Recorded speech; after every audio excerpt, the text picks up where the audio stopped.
in the squadron. They called him Bullets, but we call him Greg Kelly.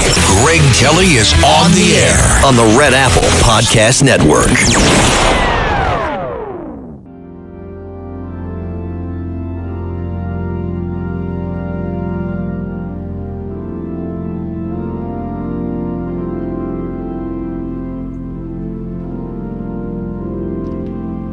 What did I miss? Oh, the funeral. Okay, everyone's on their feet. The Trump family, the vice president, the president, all beautiful, all appropriate. I just think this should have been a little bit closer to the day of death. All right?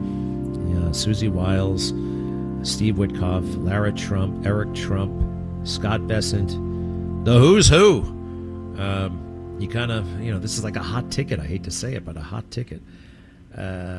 People want to be seen at the funeral, A little bit. There's some of that. I don't see any other presidents other than President Trump. Hey, by the way, it's live now on all the networks. That was CNN. Now I'm going to go to MS Now.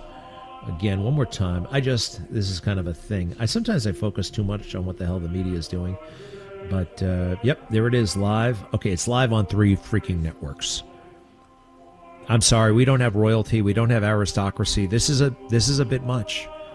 It's the new royalty, and people see this. Young people see it or whatever, and they compare themselves, right? Okay, when most people die, they're not going to get this kind of stuff. They're not going to get this, I see it for a head of state. I don't see it for a United States senator. I don't see it for a congressman. I certainly don't see it for a talk show host. For crying out loud, the only funeral I can think of that was much bigger than this was Tim Russert's. Remember Tim Russert? 4 presidents went to that. It was carried on every single network. Who the hell is Tim Russert? Nice guy. Not as bad as the rest of the fake news, but he could be a little bit fake news. A little bit. Tim Russert, Meet the Press. He moderated Meet the Press and made millions and millions and millions of dollars doing it. Lindsay did not make a lot of money, but he got something else that people love. Ego pay, right? Ego pay. You're a senator in South Carolina. You're like the Prince of South Carolina for 25 years, everywhere he went. Lindsey Graham is in the room, especially in South Carolina. I don't know. Maybe it's bringing out the worst in me a little bit. Yep, there's Zelensky. Zelensky is there. Now, I want to say again, I liked Lindsey Graham. I liked him. And sometimes I disagreed with him. I just thought he had an amazing moment in backing up Kavanaugh. But the rest of it is, okay, now it's wall-to-wall fake news. Everybody's doing it. And it's just a little bit much. It's just a little bit much. But hey, I don't control the world, I'm not one of these guys. Everything would be great if I ran it. No, that's not true. A lot of people are just indignant all the time to other people's mistakes or other people doing things differently than how they would have done it. I don't like to think I'm one of those guys, right? I do think that there is it's one of the reasons why I don't get mad at The View. All right, if you want to have a dopey talk show on a dopey channel and say dopey things, it's a free country. I don't have to be upset about it. I mean, I wouldn't be upset about it. There are all kinds of people. There are smart people, dumb people. Why would I get upset about that? Why would I, like Greg Gutfeld, who I love, why is he running his show with the latest stupid thing that Don Lemon did? Knock yourself out. There are more important things happening here, like, oh, by the way, something that underscores hypocrisy, corruption, criminality. The Bidens, once again, how many times can it happen to these people saying one thing in public and doing something totally opposite behind closed doors? Joe Biden talking to his ghostwriter about classified material, saying nonchalantly that he kept reams of classified material in the basement of his house. So what we have, where does this all go back? A little bit of context. You'll remember that they were throwing everything they could at President Trump. They were so desperate to land him in jail or basically make him unelectable. Try to scare MAGA off. the porn star stuff, the classified documents stuff, January 6th stuff. The classified document stuff was possibly their most sophisticated yet devious attempt to get Trump. Because most people, when we hear classified documents, we get, ooh, that sounds very serious. Because most people have no clue about classified documents. 99.999999999% of the people never get to hold classified anything. If you're in the military, you don't really think all that much about the classified. If you're in government, you get to see, gosh, they classify the weather report. They classify everything. It's crazy. It's crazy. I was the custodian of classified records for my squadron, VMA 211 in Yuma, Arizona. I was a pilot, Harrier pilot. We had classified stuff there, secret, mostly secret. I think some was top secret. And they made me the custodian, which doesn't mean, I went in to make sure that it was organized, although that's one of the things I had to do. Every time somebody took out a document, they had to sign for it. They had to go through a special procedure. They could only read it in certain places. I had to keep a constant inventory of all this classified crap. And one day I went in there and I did an inventory of all this classified crap. And I realized, you know what? We don't need 90% of this junk. So I looked up the procedure. And I said, okay, there's a way to do this. There is a way that I can get rid of 90% of this classified nonsense, make the administrative burden much lighter on me, make the opportunity to get in trouble smaller, because that's basically what this stuff just serves as a check. This is a secret little check on elected people so that the bureaucrats can keep you in line. There are a million different ways to get in trouble with classified documents. Right? So what did I do? I destroyed them. I went to an authorized incinerator. I logged each one, did it totally by the book, and got rid of this nonsense. President Trump has the ultimate declassification authority, a president of the United States. It's laughable what they did. But since people would be in the dark about classified stuff, they kept it going because people didn't know any better. Joe Biden, Mike Pence, everybody has classified stuff in their house. But they were shot by their own gun, weren't they? Remember when Joe Biden got busted? It wasn't like they were laying out in the street. They were in the garage right next to my Corvette. That was his defense. I had him locked up in my garage next to my Corvette. So here he is saying classified, giving secrets away to his ghostwriter. Now, the ghostwriter, it's going to make money. He is divulging classified material to somebody who has no business seeing it because he's going to get money out of it. Talk about literally selling out your country. Go ahead with that, Carlos. This was a big meeting, the CIA and everyone on... It was... Was that a July meeting? I don't know. It looks like it is. It says it changed pens. So it's got to be after the 17th of June. And then it's a long meeting where DOD brief at DOD POTUS Air Force 2, 2:30 p.m. It was a big meeting down in the Situation Room. It would have been. Some of this may be classified, so be careful with it. Some of it may be classified, so be careful.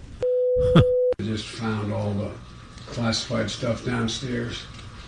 I wrote the president a handwritten 40-page memorandum.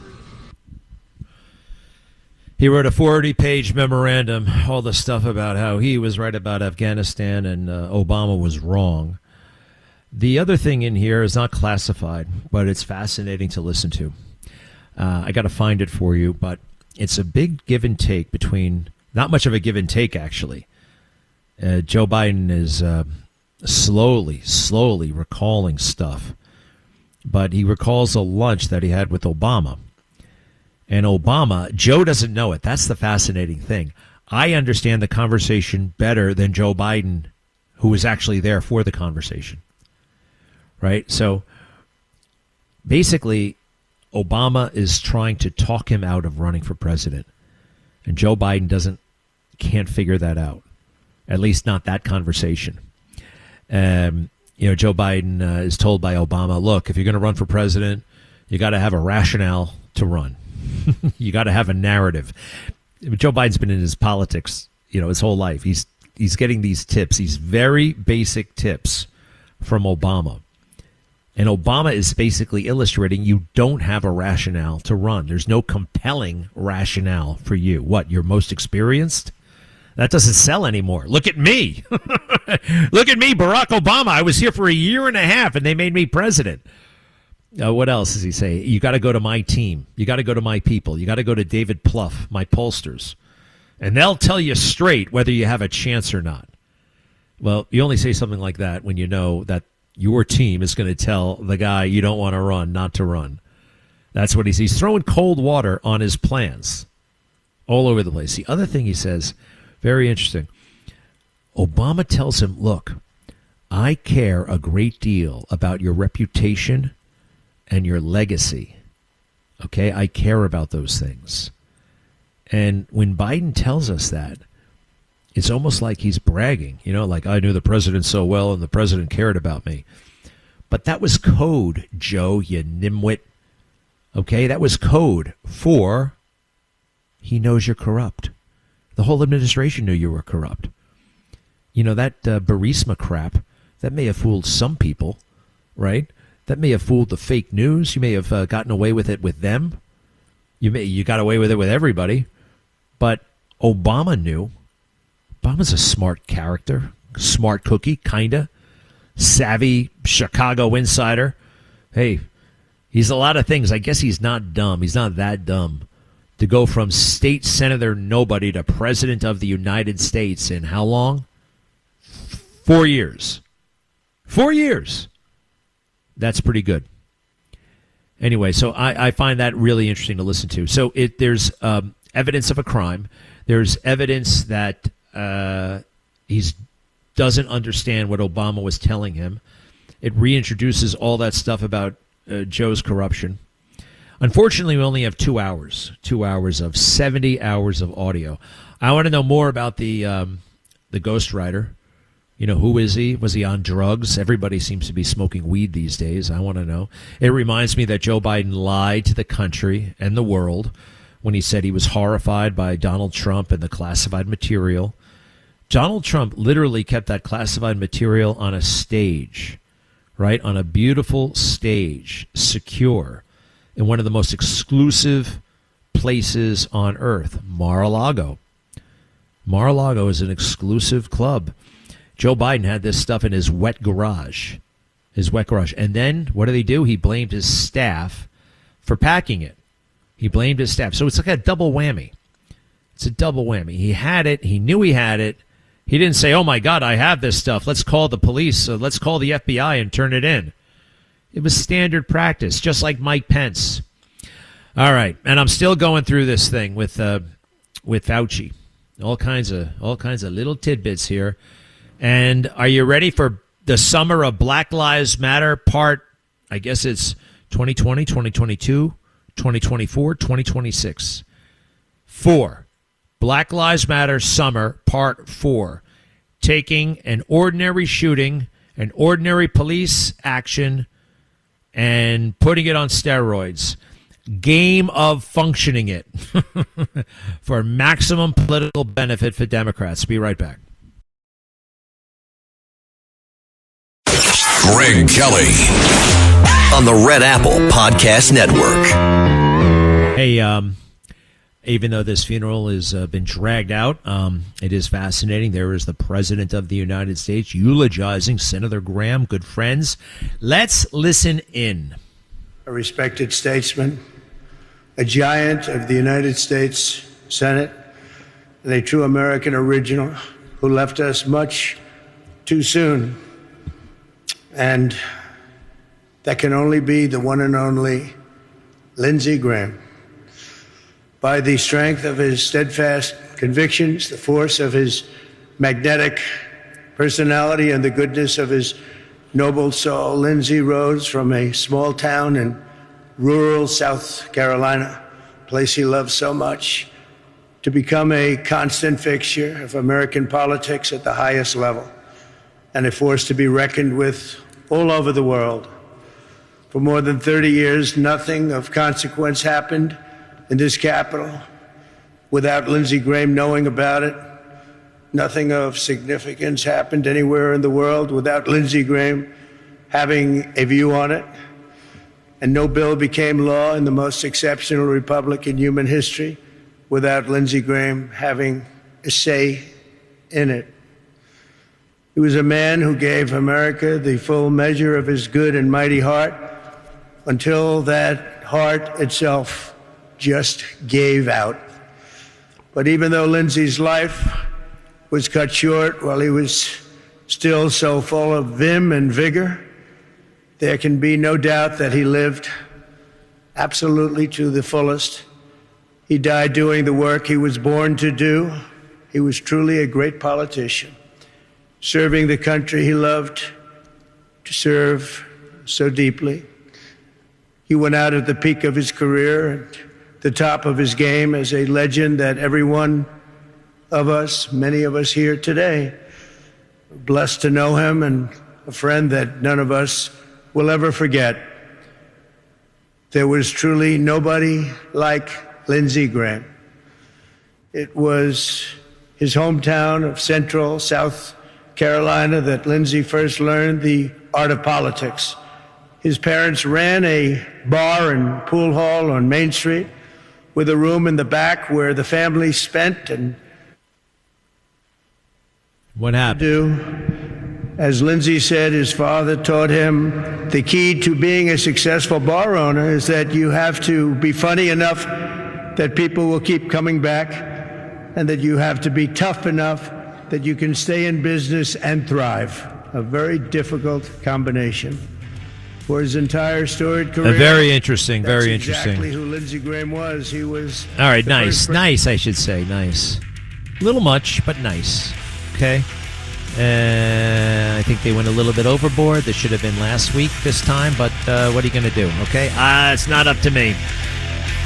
But my funeral will be much more immediate after I die.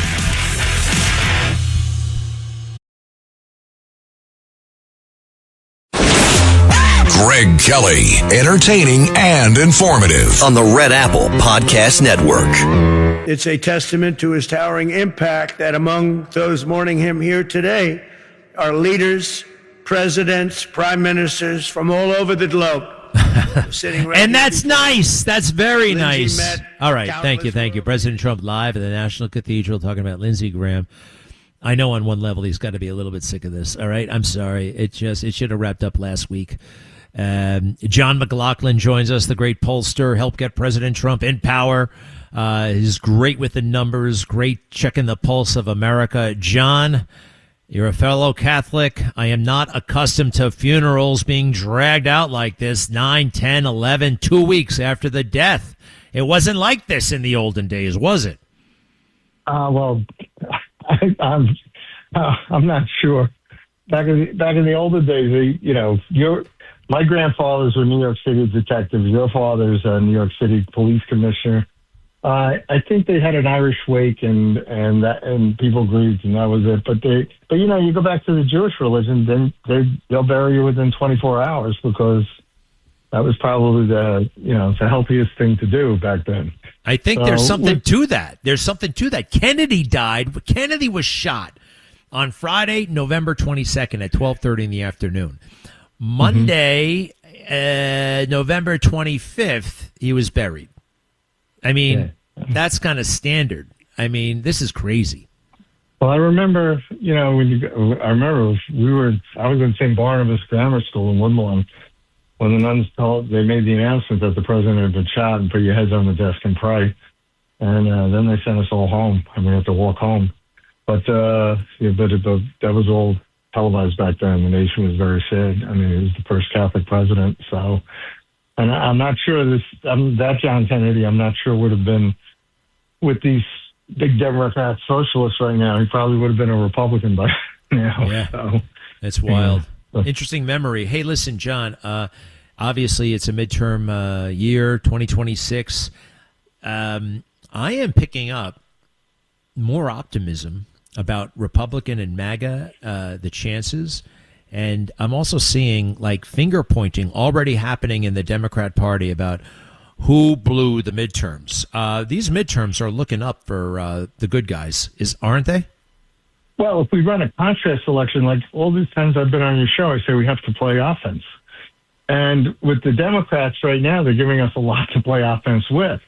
They wanted it to be a referendum on Donald Trump. And we just put up a national poll Friday, 1,000 likely voters, where our presidential vote and our generic vote has been very accurate. But it's President Trump had a 49% job approval, 47 disapprove, 1,000 likely voters. If you told us you're going to, it's not like one of these media polls where they have the numbers in the 30s because they only have like 34, 35% Trump voters. They stack it full of people that don't vote, illegal immigrants. You know, the media, they just poll adults. We poll voters, likely voters, tell us they're going to vote in November. And we had the generic ballot was 44% Republican, 46 Democrat, which is in the margin of error. But we asked them, all things being equal, more likely to vote for a Republican, a free market capitalist Republican, or a big government socialist Democrat. And the Republican number rises to 49%, and the Democrats drop to 36%.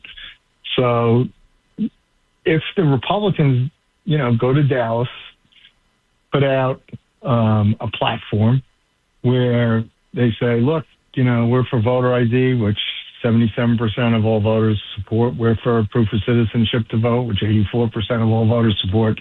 We're for tax cuts instead of tax hikes, which the majority of voters support. We're for secure borders, which the majority of Americans support. And they list a whole bunch of things where they have a platform that the majority of Americans agree with them, and they can push the Democrats, expose them, where you've got Democrats, this Democrat Socialists of America, they want to abolish the Senate. They want to change the Constitution. They want to get rid of our rights to free speech, freedom of religion, et cetera. I mean, we got a mayor in New York who absolutely is trying to drag Jewish voters out of the city so he can secure his reelection 4 years from now. So if the Republicans decide to stand on principle and run a contrast election, they can win in November. It's pretty wild. And so at the same time, I feel like the campaign hasn't really started yet.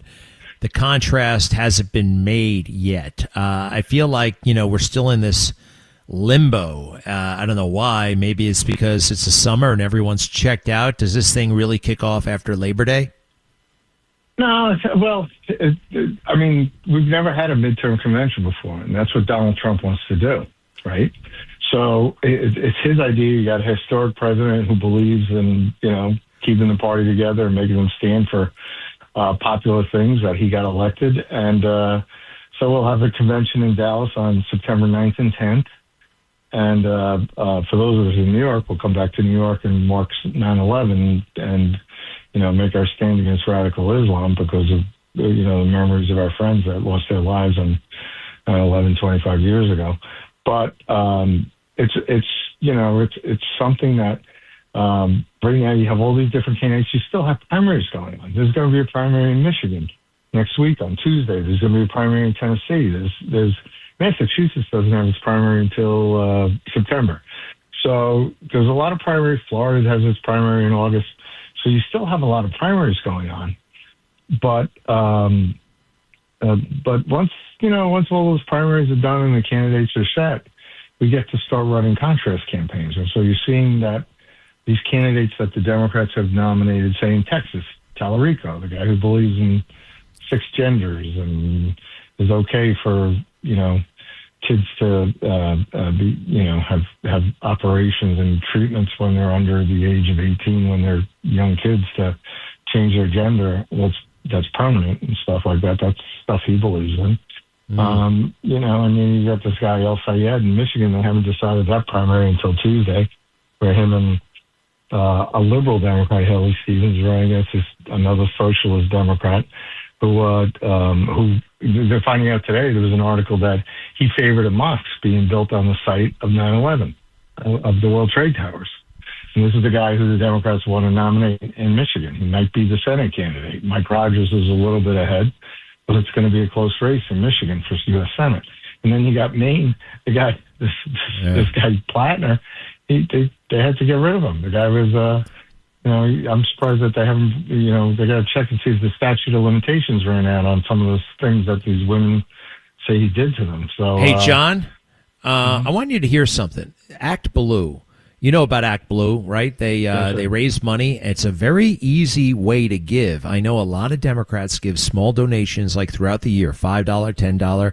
It's very, very powerful. Listen to this little pitch that Act Blue makes online. Cut 10. Imagine a world built just a little bit differently, where everyone has a hand in creating something better, a place where elected officials align with your values, and where elections are won because of everyday people, not just a select few.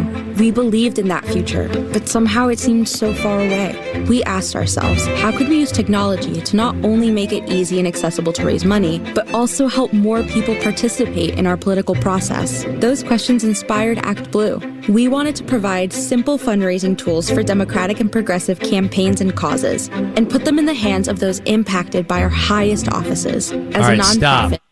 So this is Act Blue. They have like name recognition total among Democrats. I've been to their little thing. It's easy as hell to donate. And I think it works. Like they aggregate the money. They put it out. They can give it to certain campaigns or whatever that is.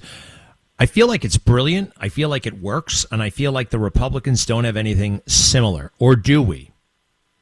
We don't have anything similar. We do have WinRed, and we have other things other mechanisms that it's as easy to give. The big difference was we required, like when you have your credit card code, when you buy something from Amazon online or some of those companies online, you have to put your security code in, your CCV or whatever. And they don't require that. They didn't require it up through like the last election, which means that there could be a lot of fraud. And there could be, because you're seeing people come out with testimony that, like elderly old people that say they never contributed to it, and all of a sudden there's $100,000 in donations listed to them. It's like somebody's donating that money, and it's not going on their credit card, but somehow it's being paid through. And this is how Kamala Harris raised $1.5 billion after she got, put on the ticket after Joe Biden dropped out. And so they're not sure if that money is coming from domestic, legitimate, legal citizens or that are allowed to give. It could be, anybody in the world. And so there's investigations. John Solomon, who you probably know, has been at the forefront of investigating this with journalists. And it appeared, and there's been congressional hearings on it, and there's been. They had the head of Act Blue went before Congress and had to take the fifth, like scores of times, because they don't know where that money's coming from. And it could be coming from China, Russia, Iran, who knows, to support these Democrats. So we don't have anything that lacks the integrity that this does and lacks the security. I mean, it's a serious problem because when the Democrats, when Biden was in power, they didn't investigate it. They didn't care. They were just cashing the checks, and they were spending the money against Republicans. So Act Blue really needs to be, they really need to be looked at by Congress and by federal authorities that if they took donations that were illegal and then distributed them to these campaigns. So it gave the Democrats a seriously unfair and possibly illegal advantage. All right. Well, John McLaughlin, finger on the pulse of America, those amazing polls with your brother Jim. Hey, very quickly, whether it's based on data or your gut sense, who is the Republican and who is the Democrat nominee in 2028? Care to guess? I don't know. Donald Trump can't run again. It's like he made me look good for a number of years.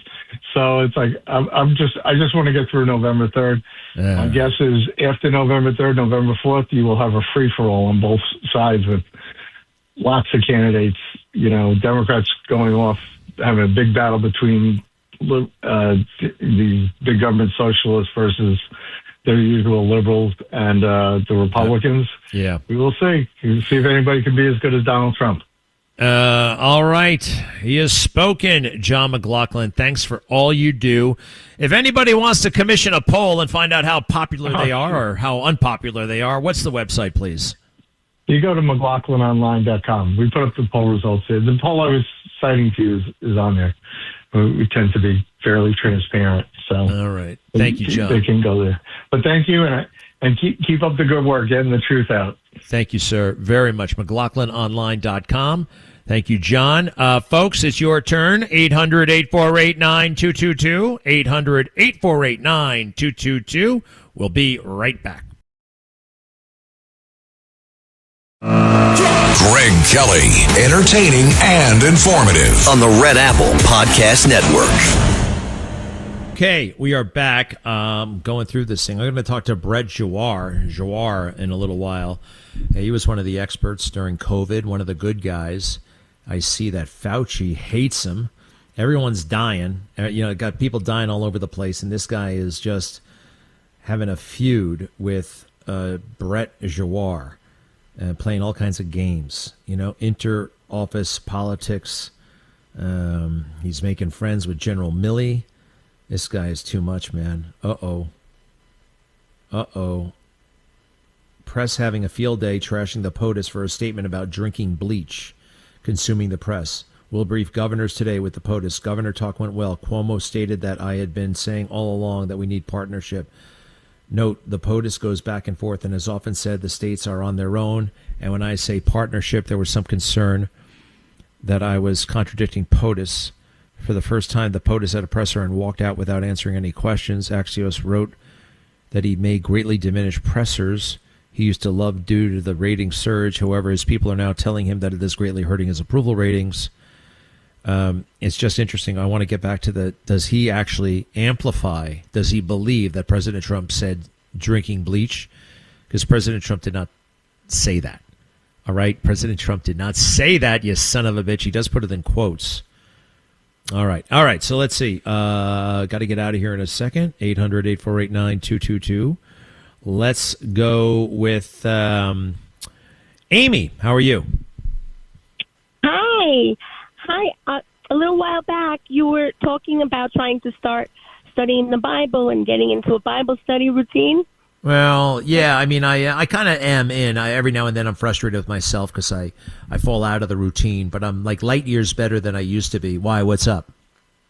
I volunteer trying to help people do exactly that. Start, make the Bible a part of their daily life. And I use an illustration that's really cool, even with kids. I have a little jar, and I have big rocks and then little rocks and sand. So I have everything in there, and I dump it out. The only way to get everything back into fit is you have to put the big rocks in first. And then all the little stuff goes around it and finds its place. But that's the same way we have to look at our Bible study. That's our way of, communicating with God and Him communicating with us. That's our biggest rock. So when we start the day with that, all the other things seem to just fall in place around it. Whereas when we don't, nothing seems to fit. Well, you know what? At first I had a hard time following you, but I totally get it. And I kind of love it. Amy. Good for you. That totally makes sense. All right. So you start with the big. Let me ask you this. Do I have to start with it? For everything to fit, like what would happen if I did it at night or I did it when I get to work? Do I have to do it first thing in the morning or what? It doesn't have to be. So keep seeking first the kingdom and His righteousness, and all these other things will be added to you. So in your mind, if you have a routine that's very set already, you can't throw something in there in the morning, then you start with a prayer. And God, help me do my Bible study today. All right. Hey, listen, Amy, I love it. Do me a favor. Stay in touch. What's the name of your group you volunteer with? We're Jehovah's Witnesses. Oh, yeah, you guys. You know what? I just went by a Jehovah's Witnesses building. I don't know much about you, but the ones that I see, and you in particular, sound very good. So thank you very much for sharing that. Okay, Amy? Stay in touch. Thanks. I love it. I love it. John, you're in Brooklyn. Hello. Thank you very much for taking my call. Lindsey Graham has a 1A+ rating with the National Right to Life and other right to life groups throughout the country. So I've always had a great deal of respect for him. Okay, good. It's a little much, though, right? A week and a half of funerals. Well, I suppose. I guess that's the way the people maybe in South Carolina want it. Yeah, I don't know. These people, you know what I mean? They work for us. We don't work for them. But I like his. Maybe so, but he did work for us. He worked for his salary, whereas there are a lot of senators and congressmen who aren't worth their money. Yeah, and somehow they become rich, huh? How about that one? All right, John, thank you for reminding us about that. Thank you, pal. Larry, you're in Tampa, Florida. Hello. Hi, Greg. In view of the fact that today's the first day of the bar exam, I was wondering if I could throw something out about that judgment that Kaplan gave E. Jean Carroll against Trump. I think that's complete nullity, and I think that Trump's lawyers should file a complaint in equity to seek declaratory relief to that effect, and then bring it to Article 78 proceeding, declaring that law, that Survivors Act law, to be unconstitutional. I hope they already thought of all this stuff. I hope they did. I guess that the Supreme Court would not hear that, right? The Supreme Court would not hear it, but there are other avenues, maybe the ones that you just suggested. Yeah, that Judge Kaplan is a jerk. Hey, did you say today's the first day of the bar? In what state? Every state. Right now, I think is the multiple guest, and then tomorrow is the essay. Oh, boy. I've been in the New York bar in 30 years, so I don't know if they changed that. I hear the New York bar is one of the hardest bars. California, I hear, is one of the hardest. Connecticut is easy. They vary from state to state. All right, Larry, thank you for that. I think we're going to wrap things up with Gail. Hello. Hi, Greg. This is very personal, my personal opinion. I feel that when God wants to take us, it's not necessarily keeping the plug in after, an unreasonable amount of time. I believe in the afterlife very, very much. And I feel, when God wants us, that's fine. Well, yes, but, I want to put the afterlife off as long as possible, just in case. No, I believe like you believe.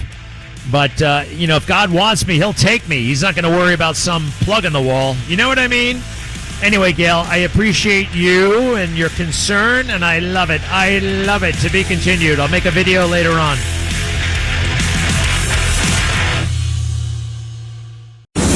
Thanks for listening to The Greg Kelly Show. You can hear The Greg Kelly Show weekdays at 12:15 on 77 WABC. If you like the podcast, share it with your friends and listen anytime at WABCRadio.com and download the WABC Radio app. Hit that subscribe button on all major podcast platforms. Plus, follow WABC on social on Instagram, TikTok, Facebook, and X. See you next time for a new episode so you never have to wonder. What the heck is going on here?